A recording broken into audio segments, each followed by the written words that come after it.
comes to interactive, we can identify a few things. We still have escalation and tension and catharsis and dramatic questions and all these things that drive stories onwards. It's still episodic, we're still compelling the audience, but we get this very important idea of interactivity.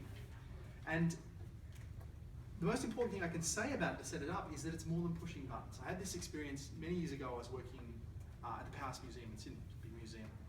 I was doing media production. I used to work as an editor before I finally made enough work as a writer. And this is a museum that's famous for being interactive. It's a science museum. It has lots of things you can pull and push and play with in the museum. But I walked past one of these interactive displays and saw kids pushing buttons and then sort of moving on, and came to a very simple conclusion. Just because I pushed a button doesn't mean I interacted.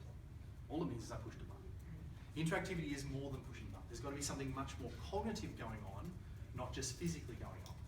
And if we understand that, I can teach anyone to write a game. Even if you don't necessarily play them, though I encourage you to play, that'd be a real good start too.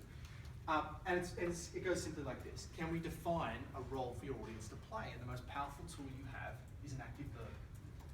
Can you look at your story, and we come back to the story world and the different points of view, can you look at it and go, is there a part of this story, or a character, or a perspective on this story world that is naturally an active verb?